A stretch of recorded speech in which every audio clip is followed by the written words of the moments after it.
Excelente. Então, boa tarde a todos e boa noite aos que estão na costa leste no Brasil. É um prazer começar mais uma edição do BioConnections, que é o nosso webinar da Balsa, que acontece numa frequência mensal, no qual a gente convida sempre duas pessoas que têm bastante experiências num tema de relevância, e o tema hoje é o segredo do DNA brasileiro. Vou apresentar os convidados daqui a pouco, mas primeiro começar com a apresentação minha. Meu nome é Antônio Henriques, eu sou um dos co-presidentes e fundadores da Balsa. A Balsa é um grupo sem fins lucrativos que foi criado por e para brasileiros que trabalham e estudam na área de ciências da vida nos Estados Unidos, com o objetivo de fortalecer essa comunidade. E a gente quer fortalecer essa comunidade não só através de conexões com brasileiros que estão aqui nos Estados Unidos, mas também com uma conexão com os brasileiros que estão no Brasil e eventualmente vão vir aos Estados Unidos, vão fazer conexões de trabalhos, de projetos, vão para a Europa. A gente vê essa diáspora de brasileiros como algo que é transitório e deve fortalecer sempre os dois lados. Além da Balsa, eu trabalho na indústria farmacêutica, eu sou fundador de uma empresa também de biotecnologia na área de neurociências. E nós temos a sorte de sempre contar com o apoio institucional dos consulados do Brasil nos Estados Unidos e da embaixada. Então, para começar a nossa conversa, eu vou convidar a Mariana Ferreira Tielli, que a Mariana ela é diplomata, chefe do setor de ciência, tecnologia e inovação do Consulado de São Francisco, para contar um pouco para a gente sobre o trabalho que ela faz, o trabalho do consulado, que é muito importante. Para quem não sabe, a São Francisco está entre o primeiro e o segundo lugar entre os polos mais importantes de biotecnologia dos Estados Unidos. Então, eu passo a palavra a você, Mariana. Obrigado. Obrigada, Antônia. Boa tarde a todos e a todas. É uma grande satisfação abrir esse painel hoje, organizado pela Balsa, uma instituição que tem se mostrado uma aliada valiosa no nosso esforço de conectar a ciência e a inovação brasileira ao ecossistema internacional.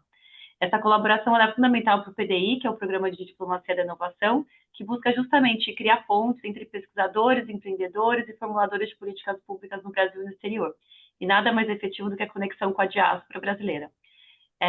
O tema de hoje, Segredo do DNA Brasileiro, Diversidade Genômica, Medicina de Precisão e Futuro da Saúde, é particularmente relevante. O Brasil, com sua imensa diversidade genética, oferece uma oportunidade única para pesquisas que podem redefinir os rumos da medicina de precisão, orientar políticas de saúde mais inclusivas e inspirar novas abordagens científicas de alcance global, que é uma coisa totalmente alinhada com o histórico da diplomacia em saúde do Brasil. Gostaria também de destacar aqui a presença da professora Lígia, uma referência internacional em diversidade genômica e aplicações de saúde, que esteve conosco em janeiro desse ano como painelista de um evento de Tech Diplomacy que a gente organizou durante a semana do JP Morgan Resi. E eu já aproveito aqui para anunciar brevemente que durante a próxima JP Morgan Healthcare Conference de 2026, a gente vai fazer uma ação em conjunto. Então o SecTech, que é o acrônimo, né, para Setor de Ciência, Tecnologia e Inovação de São Francisco, e a Balsa, com painel presencial e uma sessão de networking em Palo Alto. Então já fica aqui o convite para quem estiver nos Estados Unidos, quem for participar dessa semana, que tem a conferência, mas que tem muito evento paralelo acontecendo, no período que a cidade está, a região, na verdade, né, está muito focada em Biotech e Health, para se inscrever para o evento presencial da Balsa do Consulado, em Palo Alto, e a gente vai compartilhar os detalhes mais para frente, muito provavelmente em janeiro, mas já fica aqui para vocês salvarem essa agenda. Bom, só finalizar, então, agradecendo de novo a Balsa, ao Antônio, especificamente, pela organização desse webinar, e aos palestrantes, Matheus Gouveia e Lígia Pereira, por compartilharem suas pesquisas e reflexões. Tenho certeza de que esse painel trará contribuições valiosas, não apenas para a comunidade científica, mas também para todos nós que trabalhamos pela inserção estratégica do Brasil nas agendas globais de inovação e saúde. Muito obrigada a todos e desejo a todos um excelente debate. Muito obrigado, Mariana. E sempre felizes de colaborar com vocês. Obrigado pelo spoiler do evento de janeiro. A gente tem essa parceria com a Biquiv e com outros grupos brasileiros, e a gente vê essa conexão que é feita durante o Congresso como muito valiosa para os dois lados. Então, vamos direto para o assunto desse webinar, que eu acho que tem muita gente interessada e a gente tem muito para discutir. Para dar um pouco de contexto, a genômica ela avançou de forma impressionante nas últimas 2 décadas. E sequenciar um genoma humano, que em 2003 custava bilhões, hoje é uma rotina em grandes projetos internacionais, como o UK Biobank e o 1000 Genomes Project. E esses estudos transformam a nossa compreensão sobre o risco genético e a medicina de precisão. Porém, a maior parte desse conhecimento veio de populações europeias, deixando uma lacuna na representatividade global. E é aí que o trabalho da Lígia e do Matheus, ele traz essa importância porque o Brasil ele ganha protagonismo. A nossa população ela é formada por contribuições indígenas, africanas, europeias, asiáticas, e isso representa um dos mosaicos genéticos mais diversos do mundo. Essa diversidade não é apenas histórica, ela impacta também os nossos riscos a doenças, a resposta a medicamentos e a equidade no acesso ao diagnóstico. Então, hoje, nós vamos discutir como a ciência brasileira está ampliando essa representatividade e a ciência feita por brasileiros em qualquer lugar do mundo para construir esses painéis de referências próprios e transformar os dados genômicos em benefícios concretos para a população. Então, antes de começar com as primeiras perguntas, eu vou ler um pouco da biografia dos nossos dois convidados, e são biografias extensas. Com certeza eu vou ter esquecido de colocar alguma coisa, porque os dois têm muita experiência, e eu peço para que talvez eles lembrem durante a conversa de qualquer ponto que tenha faltado. Então, a Pode professora resumir, pode resumir. Vou tentar resumir. Então, a professora doutora Lígia da Veiga Pereira, ela é professora titular de genética na Universidade de São Paulo e dirige o LANCE, o Laboratório Nacional de Células Embrionárias. Graduou-se em física na PUC-Rio, fez mestrado em biofísica na UFRJ e concluiu um doutorado em ciências biomédicas no Mount Sinai, em Nova York. A sua trajetória ela conecta a biologia de células pluripotentes com epigenética, com foco em inativação do cromossomo X e genômica de populações, sempre com o objetivo de levar a medicina genômica ao cuidado cotidiano no Brasil. A sua equipe estabeleceu a linha BR1, a primeira linha de células embrionárias humanas desenvolvidas na América Latina, em 2008, e ampliou recursos de células pluripotentes com perfis de ancestralidade mais próximos da população brasileira. Ela também é cofundadora e líder científica do DNA Brasil, uma iniciativa com a DASA e Google Cloud para sequenciar milhares de genomas brasileiros. E em 2025, o consórcio reportou dados de genoma completo de mais de 2.700 brasileiros e descreveu mais de 8,7 milhões de variantes não registradas anteriormente, muitas com potencial e relevância clínica. E para acelerar essa tradução em escala, ela criou a Genti, uma empresa dedicada à construção de um banco nacional de genes e parcerias em medicina de precisão. Então tem muito para a gente conversar a respeito. Vamos passar para o Matheus. O Matheus Gouveia, ele é geneticista de populações e estuda como a história humana se traduz em descobertas biomédicas. Ele fez mestrado e doutorado em genômica e bioinformática no FMG, com estágios de pesquisa na National Cancer Institute durante o doutorado, e atuou como pesquisador no National Human Genome Research Institute. E hoje ele é o principal investigator no Cardiovascular Research Institute da Morehouse School of Medicine. O Matheus ele é reconhecido por estudos de referência sobre história populacional do Brasil e das Américas. Em 2015, ele publicou uma análise de coortes brasileiras que reconstruiu origens e a dinâmica de miscigenação e examinou esse processo e a sua influência na distribuição de variantes deletérias. Em 2020, ele foi o artigo de um autor que integrou dados de um paper que integrou dados genéticos e registros históricos para mapear contribuições de genômicas de regiões africanas para as Américas e a homogeneização do conjunto gênico africano no continente. Logo em 2023, ele recebeu uma bolsa de prestígio do NHGRI para investigar essas ancestralidades subcontinentais e continuou publicando em 2023 com um artigo na Nature Communications, no qual europeus e euro-americanos apresentam estrutura subcontinental detectável, capaz de enviesar estudos de associação e scores de risco quando ignorados. E em 2025, para terminar, ele analisou mais de 200 mil genomas num programa chamado All of Us, e mostrou que a diversidade gênica forma gradientes e não grupos discretos dentro das categorias tradicionais de raça e etnia. Então, como a gente vê, são dois convidados de bastante relevância. Eu estou bastante animado para conversar com eles. Mas antes de falar sobre esses estudos incríveis que eles fizeram, eu queria conhecer um pouco do menino Matheus e da menina Lígia. E para começar, talvez com a Lígia, quando criança, surgiu esse amor ou esse interesse ou curiosidade pela ciência e você achou que, olha, eu acho que eu tenho que ir por esse caminho, Lígia? Olha, é engraçado, fui achando o meu caminho de uma forma muito tortuosa. quando eu estava ainda antes do ensino médio, eu era muito mais voltada a. Eu era boa em matemática e tal, mas eu era muito voltada à literatura. Eu venho de uma família de editores e achavam que eu ia entrar por esse ramo. E aí, no ensino médio, eu tive, não sei o que que aconteceu, acho que é professor, né? Professor bom, professor ruim. Eu acabei me interessando mais por física e matemática. E eu sempre achei biologia uma decoreba. Olha que horror. Eu não devo ter tido professores muito inspiradores, né? Só que no segundo ano a gente tem genética. E eu adorei genética. Sabe, o Azão, o Azinho, A com T, C com G, aquele código genético, né? Dado um DNA, você sabe fazer o RNA, a sequência dos aminoácidos. Eu adorei aquilo, meiose, mitose. Mas, enfim, foi a primeira vez na minha vida que eu tirei uma nota excelente em biologia, mas passou. Fui fazer vestibular para engenharia na época. Engenharia de computação era a coisa mais nova, mais. E eu comecei por aí. E aí, uma coisa super importante que eu fiz no segundo ano de faculdade foi, durante aquele segundo ano inteiro, estagiar numa empresa de computação. Pô, eu gostei, fiz, adorei, mas ali eu vi que não era isso que eu ia querer fazer, sabe? Não teve uma paixão. Sim. E aí, eu ficava ouvindo falar, né? Putz, engenharia genética, não sei o quê. E aí eu resolvi ir atrás disso. Aí, essas alturas, só resumindo, eu já estava no terceiro ano de engenharia, era mais fácil eu me formar em física, que era mais rápido, apesar de mais difícil. E aí fui fazer iniciação científica num laboratório que estudava genética de drosófila. E aí amei, amei. Foi essa coisa do laboratório e tal. Foi amor à primeira vista também. Então eu fui indo assim. E aí depois da drosófila, eu falei, não, mas olha, esse negócio de genética, eu tô interessada mesmo em genética humana, na época terapia gênica, era grande novidade, né? Imagina, demorou aí 40 anos para isso virar uma terapia de verdade. E aí isso me atraiu para a genética humana. E aí fui fazer o doutorado já fora e não me façam nenhuma pergunta sobre física, física quântica, porque eu sou uma física de Araque. Que legal, um caminho seguido pela curiosidade, né? É.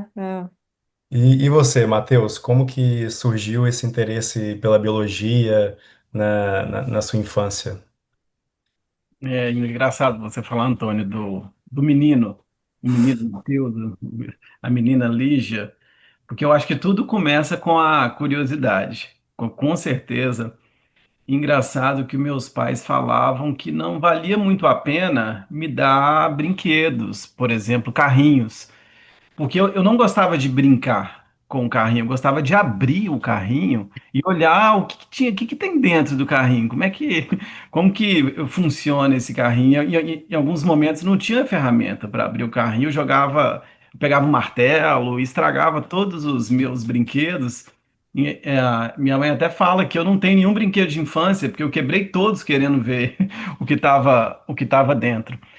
E mas eu acho que o que mais me pegou, assim, para biologia ou para genética, foi a questão da evolução, evolução das espécies, questão das árvores filogenéticas, essas relações evolutivas entre as espécies, como que a gente, né, tá na mesma linhagem ali evolutiva do peixe, do mamífero. Eu falo, ó, como que isso acontece?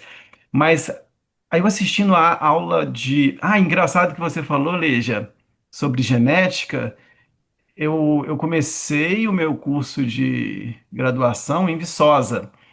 E a Sei. aula de genética eu achei muito complicado. Achei muita matemática. Eu falei, eu vim para a biologia para sair um pouco fora da matemática, e agora eu vou ficar na matemática.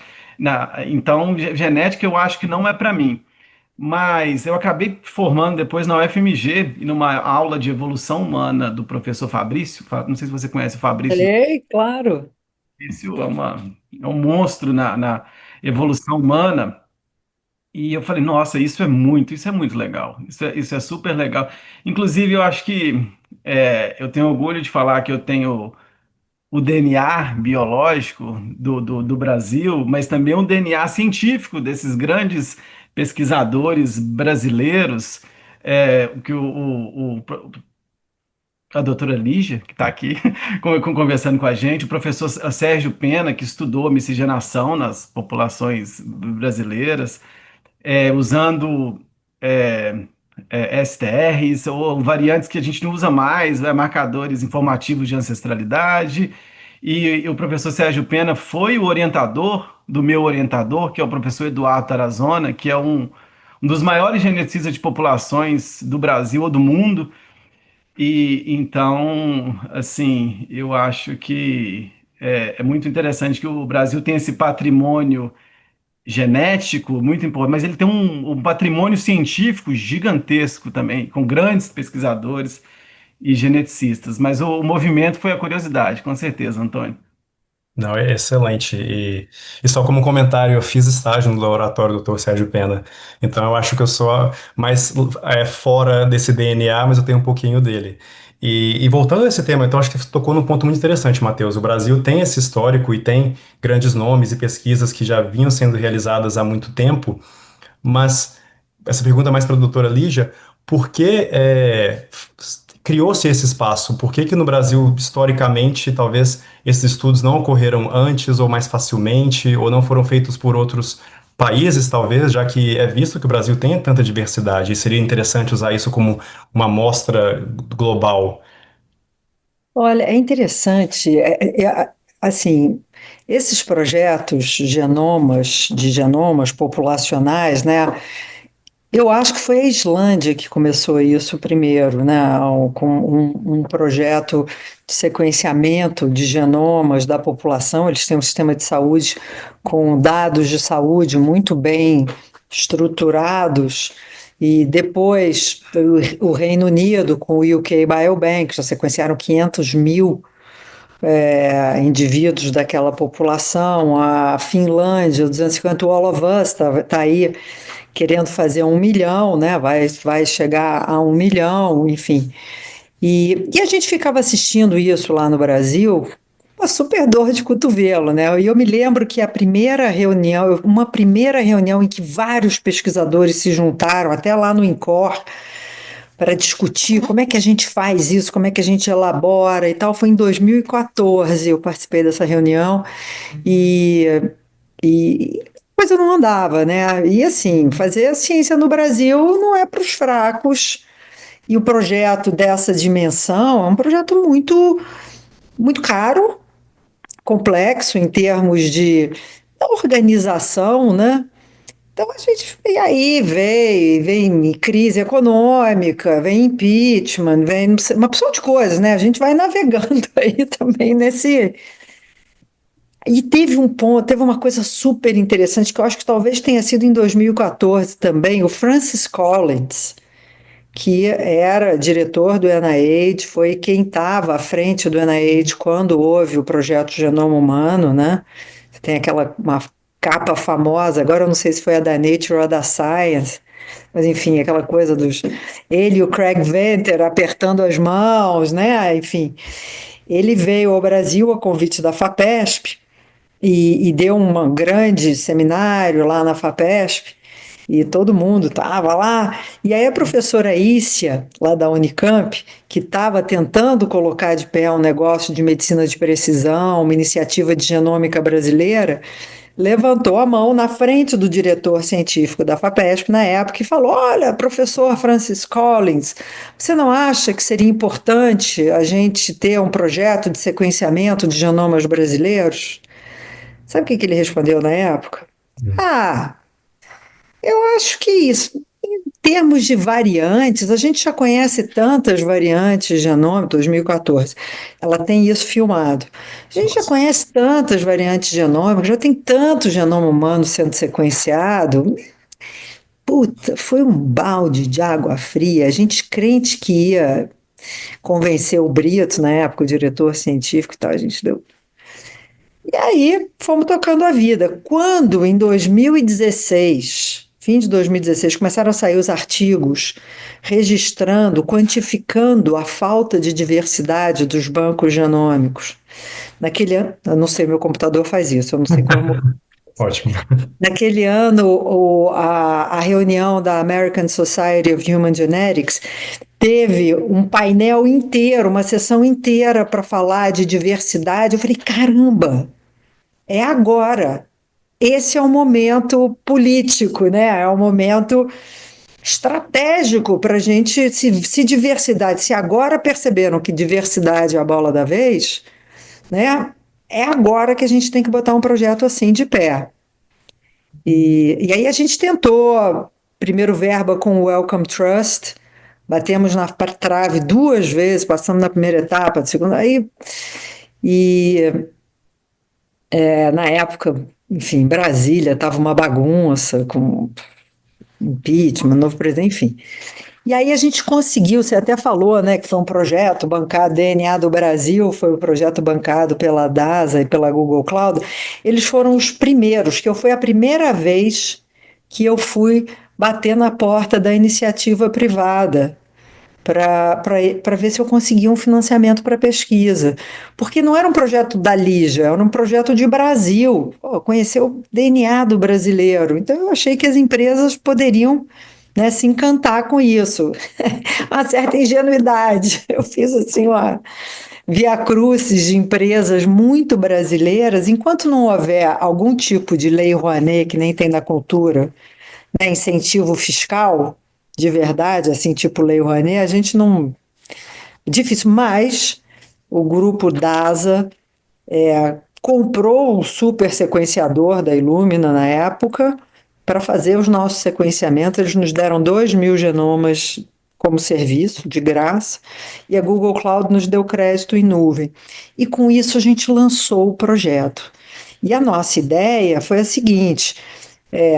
por exemplo, esses All of Us, UK Biobank, eles chamam voluntários e aí eles têm que caracterizar a saúde dessas pessoas, capturar o máximo de dados de saúde dessas pessoas e sequenciar o DNA, tá? Então tem esses 2 braços. Então qual foi a nossa estratégia? Vamos pegar grupos de brasileiros que já estão sendo caracterizados do ponto de vista da saúde. E existem vários desses estudos epidemiológicos andando aí pelo Brasil. E aí é como se já tivesse assim, metade do trabalho já foi feito, a gente acrescenta o sequenciamento do DNA. E aí com isso a gente lançou o projeto em 2019, conseguimos, ainda com o financiamento fazer 2.000 genomas, não, na verdade eram 3.000 genomas da DASA, mas aí o Ministério da Saúde conheceu o projeto e na época o Mandetta era ministro e ele sabia que ele precisava fazer alguma iniciativa em medicina de precisão.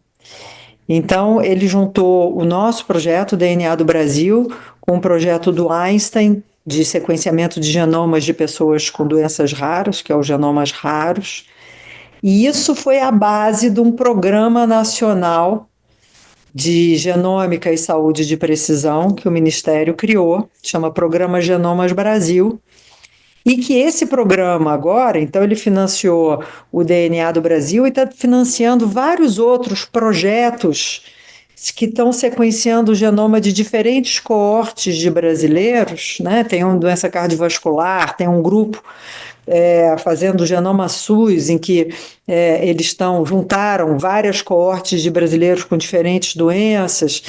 E a ideia é depois juntar todos esses dados em uma plataforma que o Ministério vai gerir, vai organizar, né? E aí a gente vai poder ter poder estatístico, né, para começar a descobrir, fazer estudos de associação a partir da nossa diversidade, né? E aí poder desenvolver score de risco poligênico que seja mais preciso para a nossa população e, eventualmente, incorporar até isso ao SUS. É por isso que o Ministério da Saúde está investindo tanto nisso. Não, fantástico ter esse histórico, esses bastidores de como mudou, e é interessante e dá um pouco de otimismo ver que o Brasil tem visto o potencial nisso, né? Que nem está tão por trás de vários outros países. Eu acho que a gente tem alguns países que conseguiram sair da largada, mas eu acho que ainda tem muito espaço para trazer a contribuição. Eu acho que, aliado a esse ponto, Matheus, nesse meio tempo você estava terminando os seus... Só vou fazer um comentário para não perder um gancho que a Lígia acabou de falar, né, porque inclusive eu fui convidado para participar de um evento do Genoma SUS, que vai ser agora no Brasil. Em Búzios. Búzios, em Búzios. Eu vou dar uma palestra sobre a perspectiva dos genomas do All of Us, que eu acabei de analisar 250 mil genomas do All of Us, e o Genoma SUS pretende alcançar 100 mil genomas dessas diversas cortes que já existem no Brasil, e a gente já tem uma riqueza fenotípica, né? E eu acho que é importante também ressaltar que também em 2015, e também que é um projeto financiado pelo Ministério da Saúde e liderado pela doutora Maria Fernanda. Ah, esse projeto é o projeto EpiGen Brasil. Então, desde 2015, a gente caracterizou a dinâmica da miscigenação no Brasil, e foi assim o primeiro estudo é, genome-wide. A gente tinha poucos genomas, mas a gente tinha esses chips comerciais 2.5M, 2.5 milhões de variantes e 5 milhões de variantes. Então, essa foi assim a primeira caracterização genome-wide da população brasileira, mas ainda um pouco restrito, porque era mais no Sudeste, no Sul e em Salvador. Só era a corte de Salvador, a corte de Bambuí e aí a corte de Pelotas no Sul. Agora a Lígia acaba de publicar utilizando todas as regiões brasileiras. E assim, Lígia, eu estou fazendo um estudo. Em 2020 eu publiquei sobre a distribuição das ancestralidades subcontinentais, como o Antônio falou, nas Américas, e foi um artigo assim muito muito citado. E agora eu pretendo fazer uma coisa muito maior. Eu tenho 250 populações na África, inclusive Angola, Moçambique, e seria muito interessante usar todas as regiões brasileiras e ver esse panorama da distribuição das ancestralidades africanas, não só no Brasil, mas como nas Américas. Então, depois daqui a gente tem que conversar, viu? Claro, não, isso é incrível, porque, enfim, para vocês que estão aí nos ouvindo, né? A gente tem o Brasil. Eu não sei se vocês têm ideia disso, mas enquanto os Estados Unidos, durante o tráfico de escravizados, os Estados Unidos recebeu 450 mil africanos escravizados. O Brasil recebeu 6 milhões de africanos escravizados.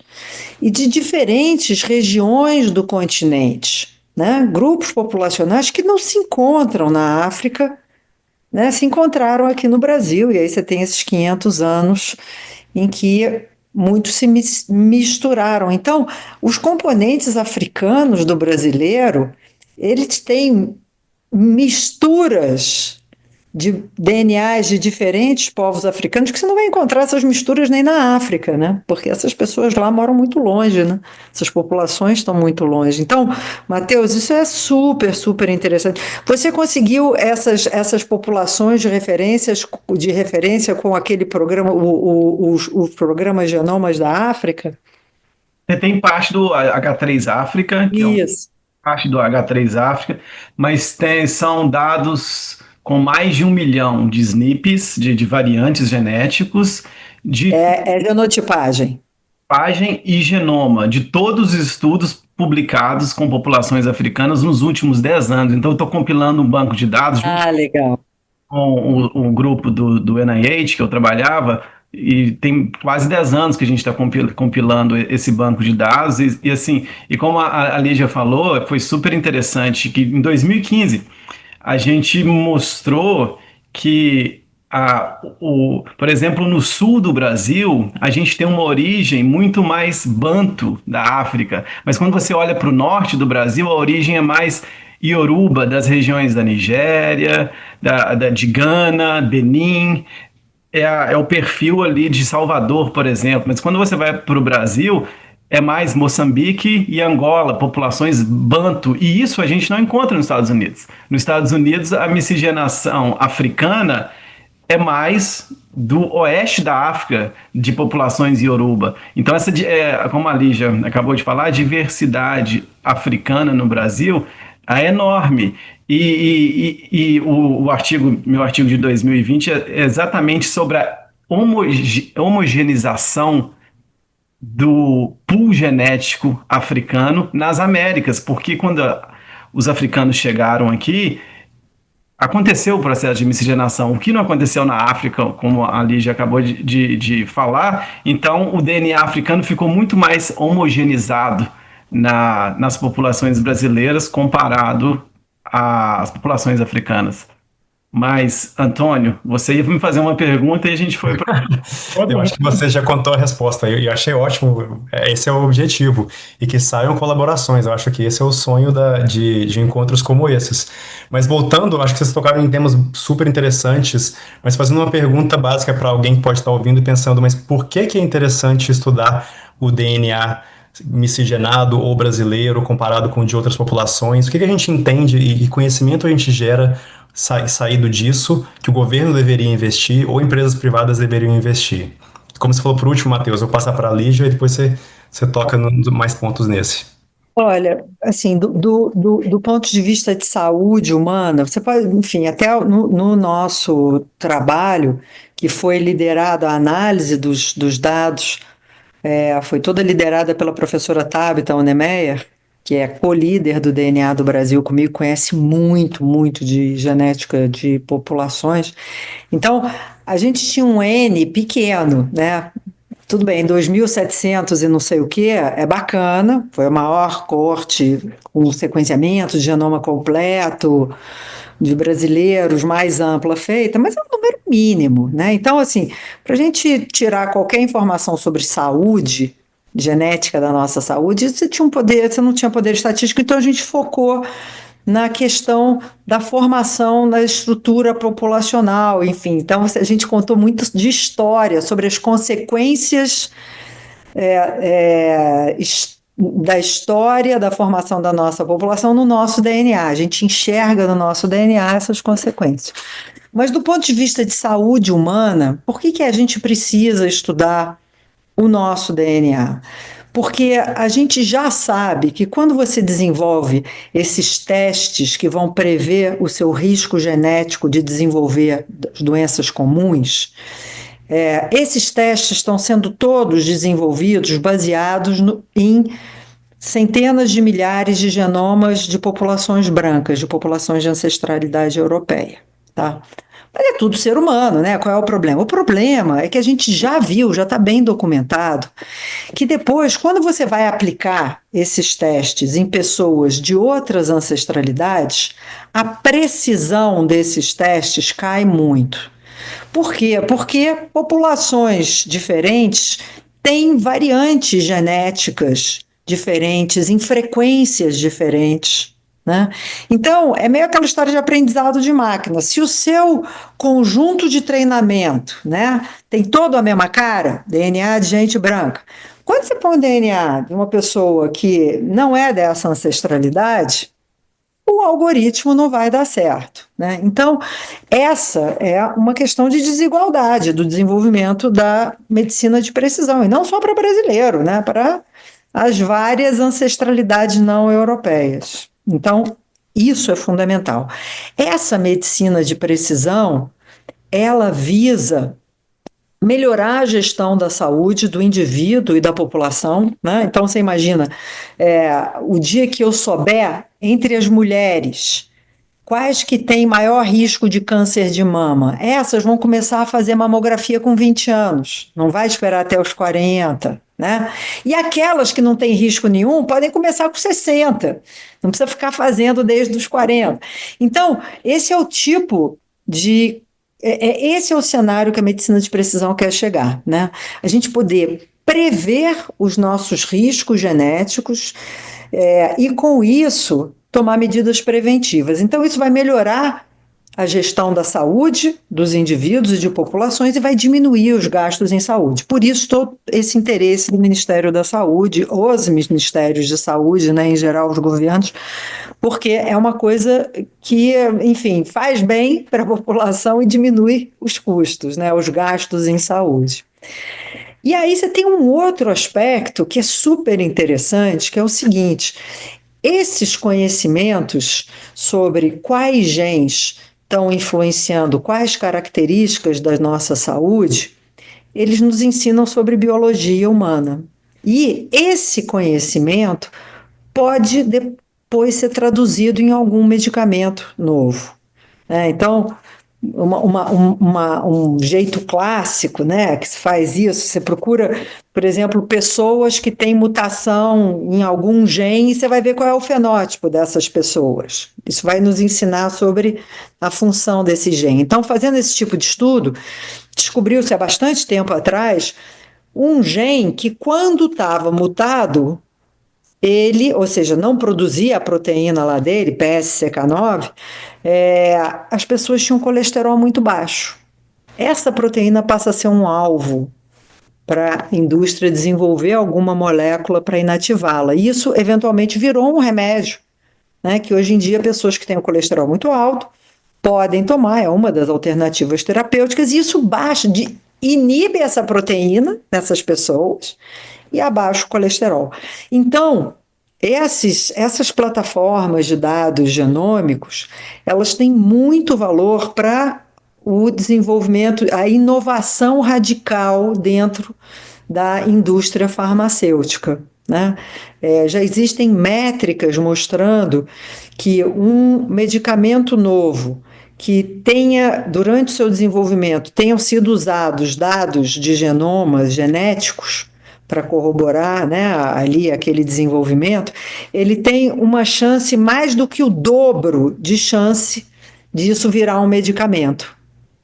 Então, é daí que vem esse. Você tem tanto uma questão de inclusão, né, de toda a população mundial numa medicina de precisão que seja precisa para todo mundo, quanto você tem também essas oportunidades de você aprender sobre biologia humana e aí poder desenvolver novos medicamentos, quem sabe até mais eficazes.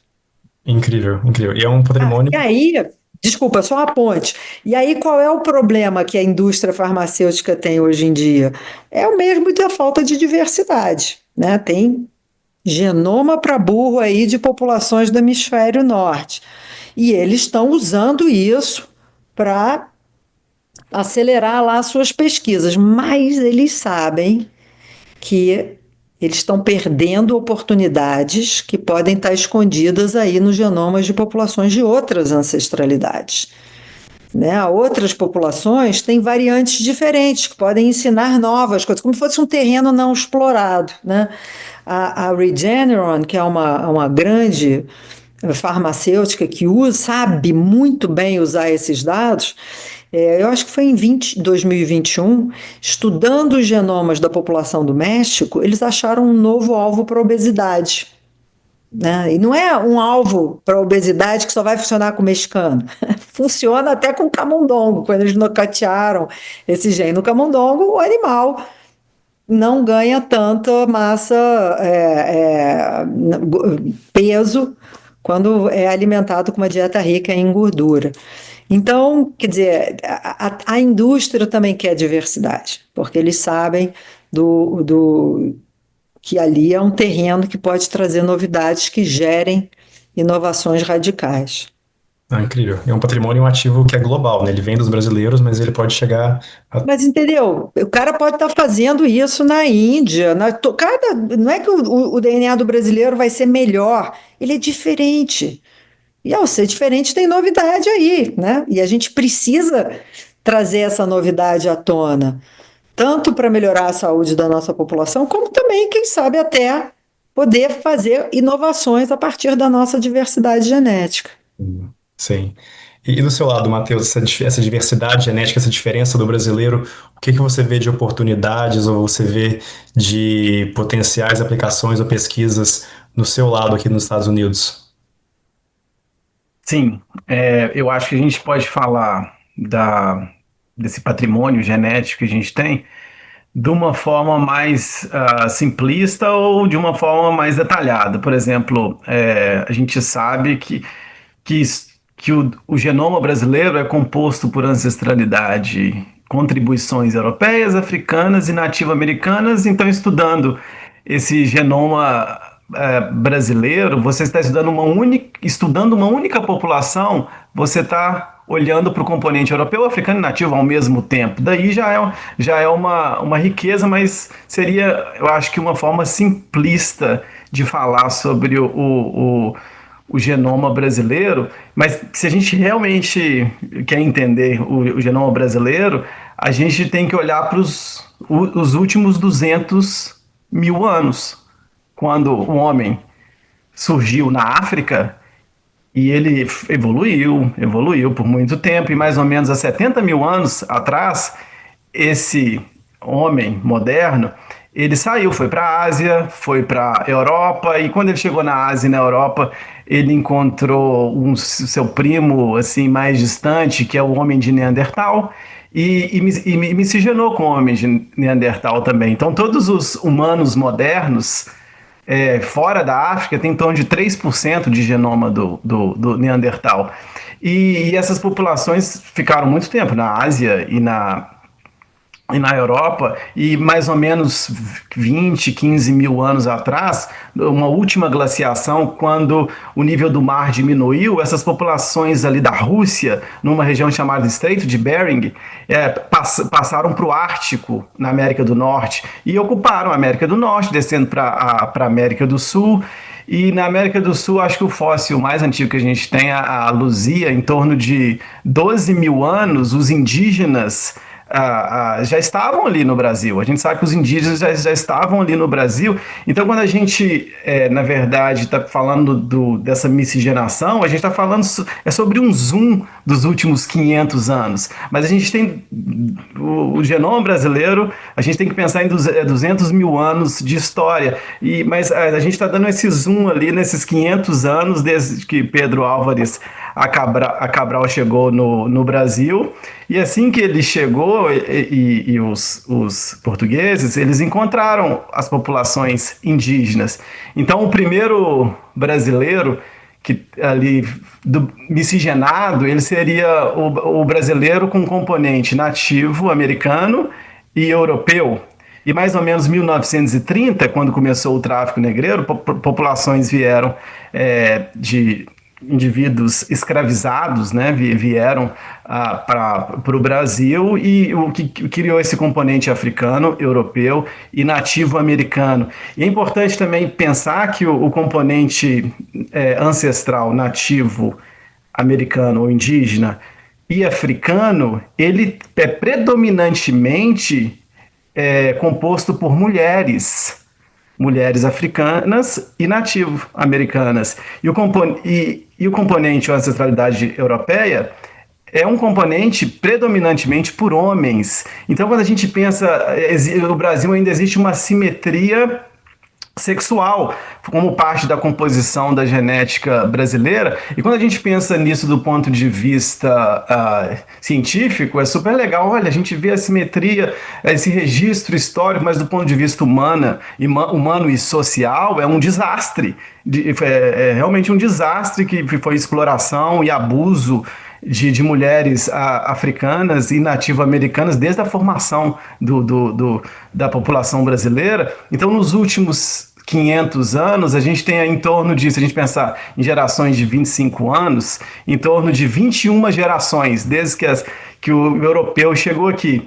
E a cada geração, o nosso genoma, ele recombina por um processo que a gente chama de crossing over durante a reprodução. Então, o nosso genoma, o DNA do brasileiro, o cromossomo de uma população brasileira é um mosaico de fragmentos de diferentes populações ancestrais.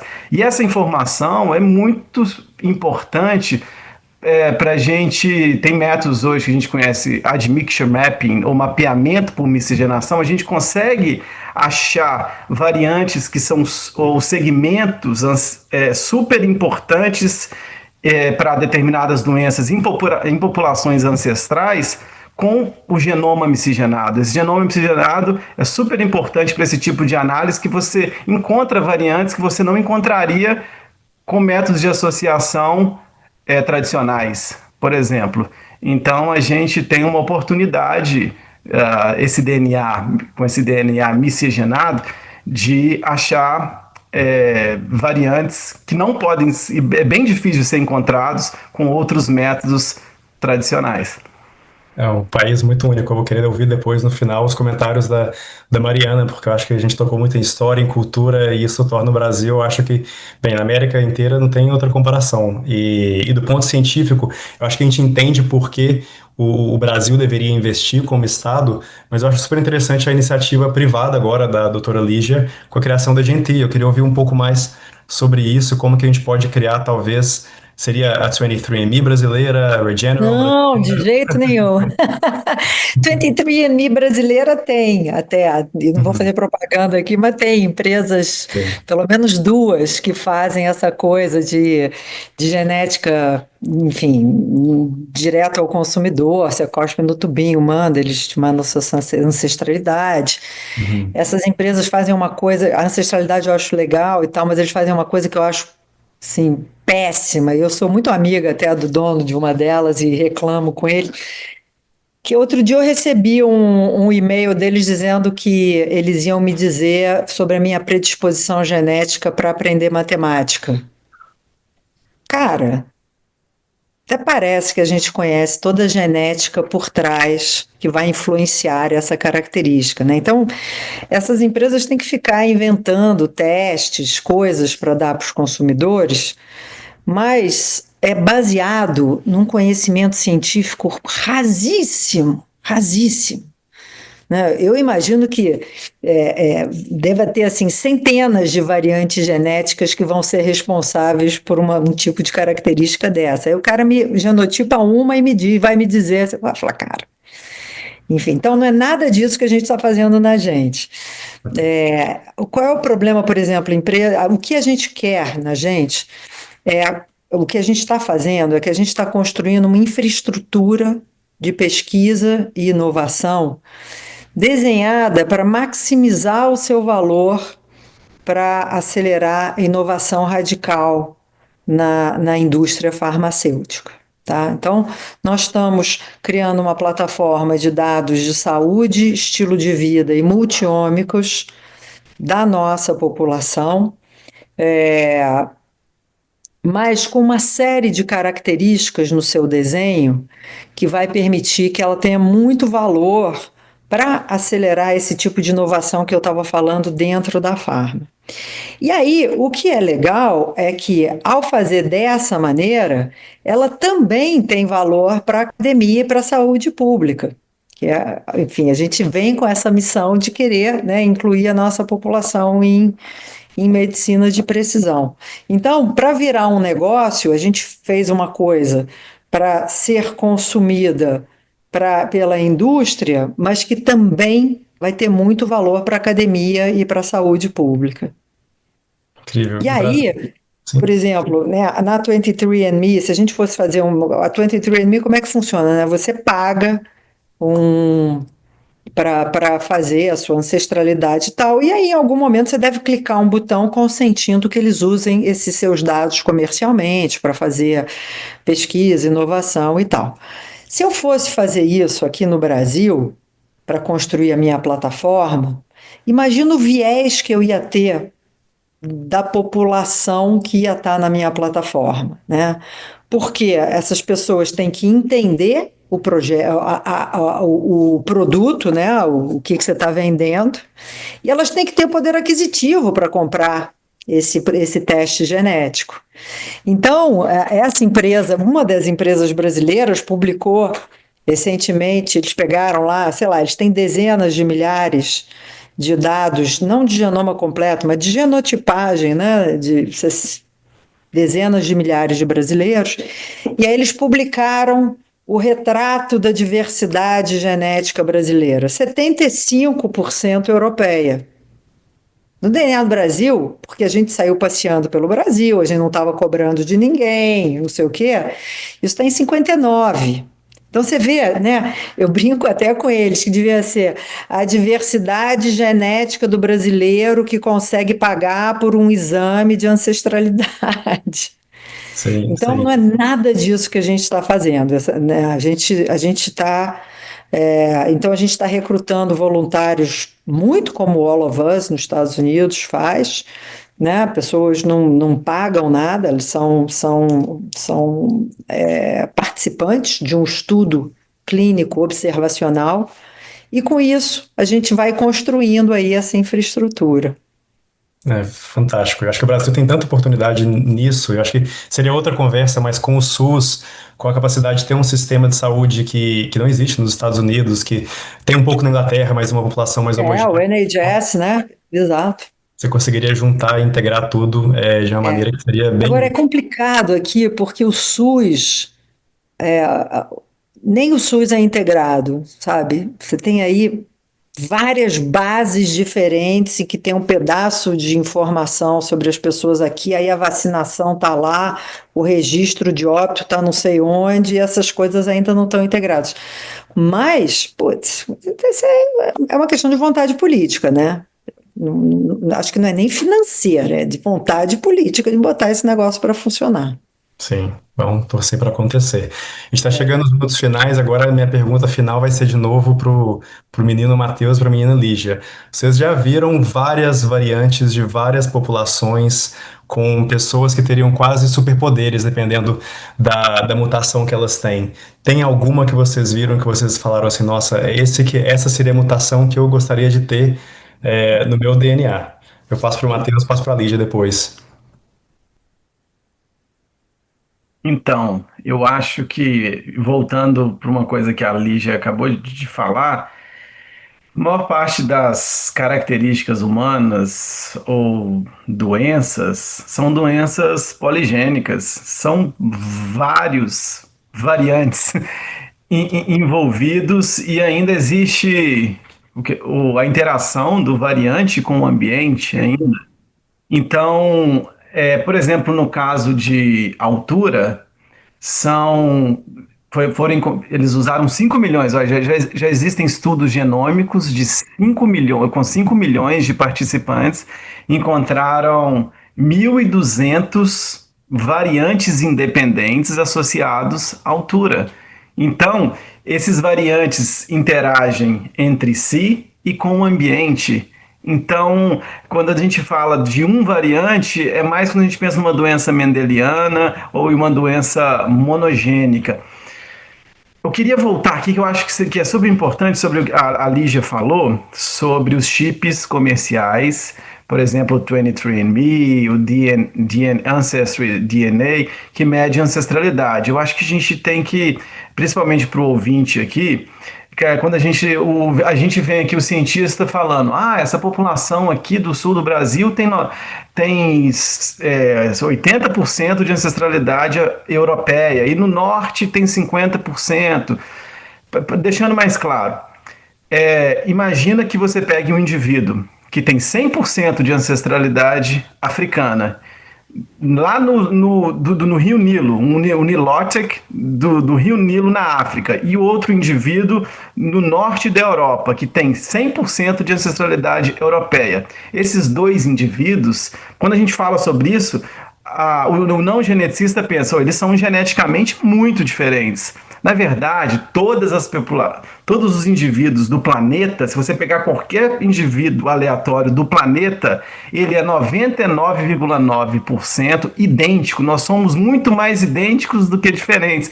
Quando a gente está falando de ancestralidade, a gente está olhando para esse 0,1% do que a gente é diferente. Quando eu falo que eu tenho 80% de ancestralidade europeia, 80% desse 0,1% de diferença. Então, queria só deixar isso claro, que eu acho que é super importante. Não, não, é um bom ponto, né? Algum comentário final, doutora Lígia? Não, é perfeito. Quer dizer, a gente gosta muito de simplificar, né? O gen da inteligência, o gen disso, o gen daquilo. Claro, existem milhares de doenças mendelianas causadas por alterações em um gen só, mas são características raras, né? E então, assim, eu quero ter o gene da felicidade, sinceramente. Se ele existir, se essa variante existir, meu amigo, é esse que eu quero, da paz, da felicidade e de manter essa curiosidade que a gente tem, né? Que é o que faz a ciência avançar. Muito bom. E espero que você ache ele no brasileiro. Ou já achou. Mariana, queria te convidar para você fazer algumas considerações finais. Obrigada, Antônio. O painel é excelente, incrível, aprendi muito, como sempre. Eu achei interessante esse comentário da professora Lígia sobre essa história do gene da inteligência ou da beleza, né? Porque há algumas semanas foi notícia aqui que algumas empresas estariam fazendo seleção genética de embrião, e aí criando uma super classe aí de novas gerações de pessoas muito Tem inteligentes. mesmo, né? Tem mesmo uma empresa que faz, né? Agora, não sei se isso é viável do ponto de vista do conhecimento em genética, né? Parece uma coisa meio sensacionalista, não sei. Eles vão testar para essas coisas raras que eu estou falando e que causam doenças muito Doenças, graves, mas que são não muito assim. raras.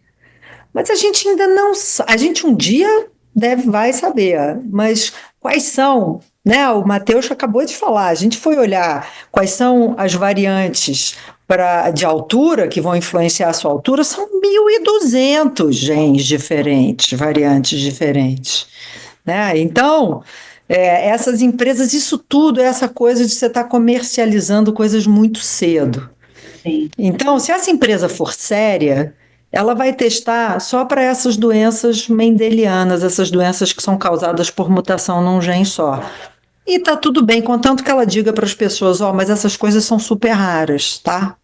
Então, se você quiser pagar esse dinheiro, mesmo sabendo que é super raro, talvez você não precise, tudo bem, né? Mas você está bem informado. Se eles não forem sérios, eles além dessas, eles também vão começar a dizer, a probabilidade do seu filho ser bonito, ter, sei lá, entrar em Harvard, aí o céu é o limite, né? Então, curioso. Não, e uma última coisa que eu queria comentar é só acho que a gente tem muita oportunidade, né, junto. Então a gente tem essa diversidade genética que é o patrimônio genético do brasileiro, e a gente tem esse banco de dados do SUS que nenhum outro país tem, que pode estar assim, desintegrado, mas talvez aí com AI, clouds com AI, a gente consiga integrar isso facilmente no futuro. Agora a gente precisa talvez tentar coordenar isso para que isso seja usado da melhor forma possível, né? Então acho que o Brasil tem uma oportunidade muito grande nesse próximo momento para a gente ter inovação em saúde e de uma forma assim, inclusiva e não, enfim, de uma forma positiva para a população brasileira e para a população do mundo, na verdade, né? E aí, só um gancho, na verdade, contextualizar um pouquinho esse evento que a gente fez em janeiro. A professora Lígia fez essa apresentação, então, para a representação diplomática aqui em São Francisco, que é uma representação eminentemente europeia. Então, a gente não tem nenhum país africano com consulado aqui, com diplomata específico para a SecTech. Tem poucos latinos, tem alguns latinos, mas são menos engajados nesse debate, porque tem times menores. Então, foi muito interessante levantar essa discussão com esses representantes de países que são justamente de onde estão os grandes bancos genéticos atualmente, né? E mostrar a perspectiva do Brasil. Então, enfim, agora rendeu bastante comentário, foi muito bom. Que bom, que bom. Mariana, muito obrigado de novo pelo apoio desde sempre, desde o começo da Balsa, pelos comentários.